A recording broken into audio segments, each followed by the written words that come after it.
Breaking news right now. Right now, dozens of City of Raleigh solid waste workers are holding a stand-in. Yeah, they're refusing to go out on their trash routes until management addresses their concerns. Garbage cans at a standstill Wednesday morning, like the workers responsible for picking them up. It's been a breaking point. I mean, we're working overtime, we can't get it. They call it comp time, we can't get that. Side by side, experienced and new workers went on strike saying they won't tolerate 4 10-hour-plus days a week, low wages starting at a little more than $9 an hour, and unorganized management. We can't grow if you don't let us grow. Raleigh grow, and we know that we expand it out. We're doing Durham County, we're out in Raleigh, we're out to parts of Roseville, we're out in parts of Cary. We cover those areas. Those are big areas that you're trying to cover, that you're allowing to be annexed into a part of Raleigh, that the growth is here. Now, what about us? We want to grow too. Can you let us do that? Thank you very much. Okay. Thank you for those comments.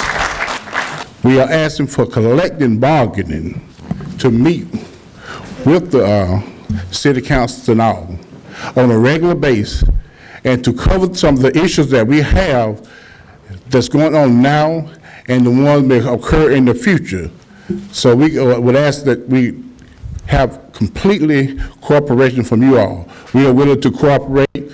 We are here to bargain in good faith for the members of the ones that live in the community.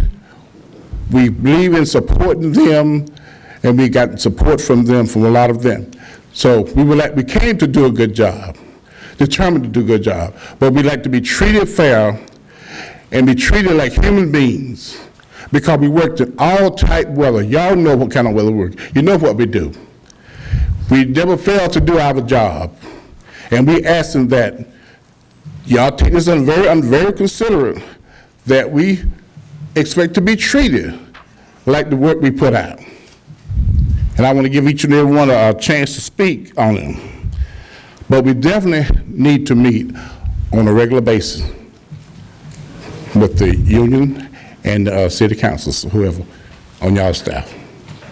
Okay, and Mr. Ledbetter, let me respond directly to your question about collective bargaining. My understanding, and the city attorney will correct me if I'm wrong, is that we cannot bargain in the sense of reaching a collective bargaining agreement. However, we can meet and confer. That is both individual members of the council, myself and the other councilors, as well as the manager. We have done that with leaders of the police and firefighters, and I'm certainly willing to do that with the leaders of the sanitation group, whether it's you or someone else. I know the manager is available to meet with you, and I suspect the other councilors are as well. So we can meet and confer in that sense and talk with you about the issues and try to get them resolved. Sure. I would like to say, too, that with all of the complaints that routinely come in my emails and phone conversations about our garbage service, a vast majority of the people who are complaining are also complimenting the quality of our solid waste service employees. So it's obvious here that we have good people who are doing a very difficult job, and I would like to assure everyone that it's the consensus of this council that we're going to take good care of those people. Well, thank you, Mr. Craven. UE Local 150, the North Carolina Public Sector Workers Union, represents workers in 4 areas: Department of Health and Human Services, the University of North Carolina system, city workers, and private workers in auto and aerospace in eastern North Carolina.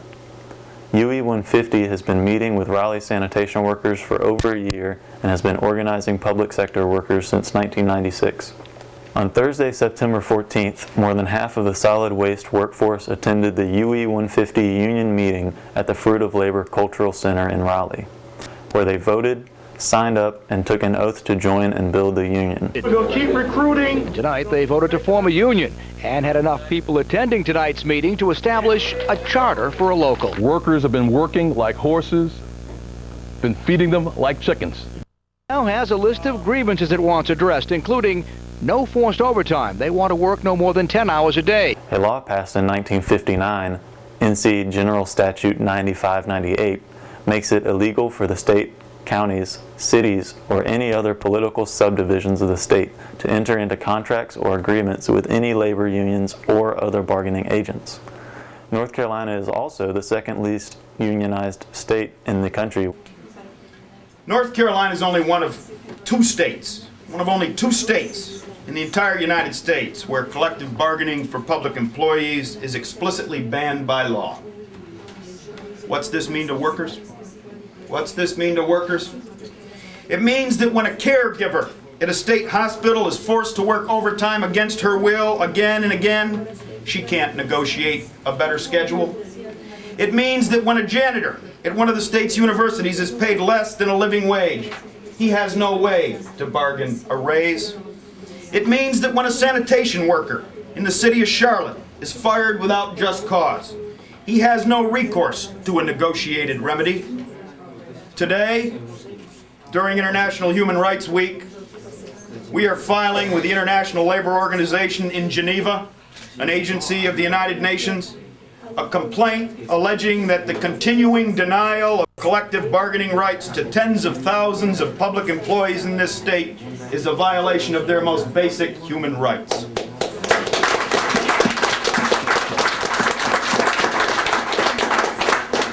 This formal legal complaint, and we have copies here for the media and for our key allies in the labor movement. This complaint will be transmitted today to the ILO's Committee on the Freedom of Association. We are asking for an official investigation and ultimately for a finding that North Carolina fails to meet internationally recognized standards for workers' rights. Following this news conference, even as this complaint is being filed in Geneva, UE and its allies will go to the office of North Carolina Governor Mike Easley and serve him with a copy of this complaint. The Raleigh sanitation workers' struggle for justice has been met with incredible outpouring of community support. Student groups, local churches, social justice activists, nonprofits, and small businesses have expressed solidarity with the workers' struggle. We are so delighted that you decided to come out today to support and honor the Raleigh city workers, the sanitation workers who are making history here in Raleigh, making history here in North Carolina, making history in the South. Workers in Raleigh are saying we ain't taking it no more. So I just want you to know that we realize that we need to have two things going, a grassroots movement and move forward in the 2007 General Assembly with a bill that we can hang our hats on for collective bargaining. The time is now for North Carolina to step up to the plate. We need collective bargaining. We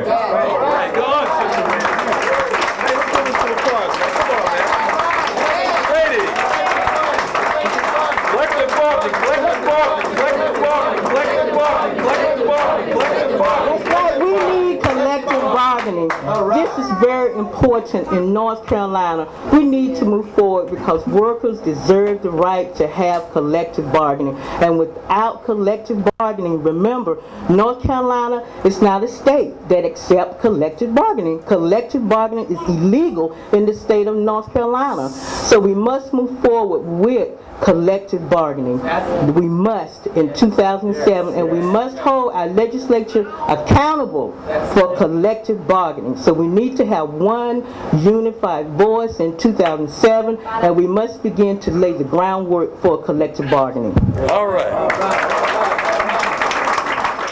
We have become so desensitized, so far removed from the reality of what happens in our communities, to those that we relegate to the bottom of the totem pole, and that is a disgrace. The reason it is a disgrace is because we community are letting it be. Amen. But those of you who are here, we who are here are saying no, no, no, no.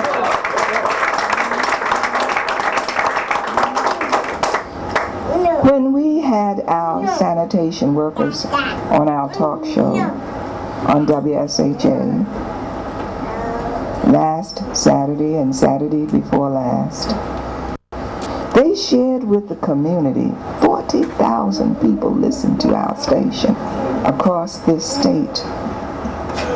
And they shared with the community something the community knew it needed to hear. And what we heard was that we have a director who's making $93,000 a year. How much? $93,000 per year.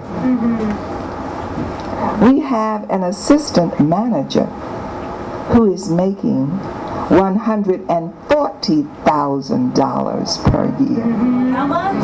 $140,000 per year annual salary. And a manager who is making $193,000 a year. But our workers are only making $20,000 per year. How much? $20,000 per year. If, the brother said, if they make 20. This is a disgrace to the capital city of a state. Because the capital city is supposed to be that one that gives leadership to the other cities in that given state. So when we look at what this city is doing, and don't tell me we don't have ownership in it, this is our capital city.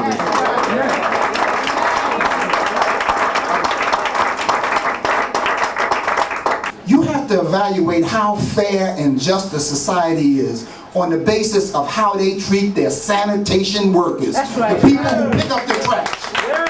That should be the bottom line.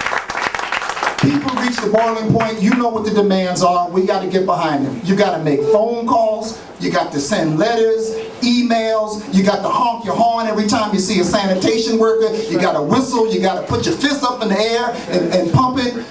You got to come to city council meetings, you got to join committees, you got to do all of those things to be a part of this struggle. And brothers and sisters, we've got to respect the leadership of the workers. That's right. They made a decision to join a union, to come together. And they're fighting democratically to figure out how to do this thing. And it's our obligation to get behind them, right? They know what they're doing. They may make some missteps. We'll misstep with them. That's right. Right? But we have to respect their evaluation. And they have said on Friday that they are not satisfied with Allen and what he presented at that meeting. And that's why we're going to be at an informational picket on Monday morning, and we should be there. So we want everybody to be 12 noon.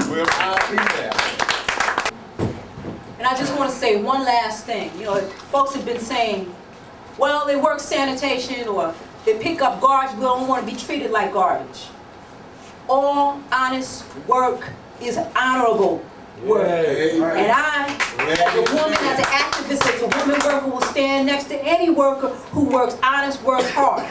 The brothers and sisters who work for sanitation, street, or whatever deserve every amount of respect, and not they work here, but they do this, but. It is a role in the society as important, in fact, more important. You let that garbage sit up there and see what kind of health hazards and health issues that the city will come to. There's a decent, it is a dignified role. It is a role of respect and an important place in this society, and we stand with, behind, next to you, and for you. Thank you.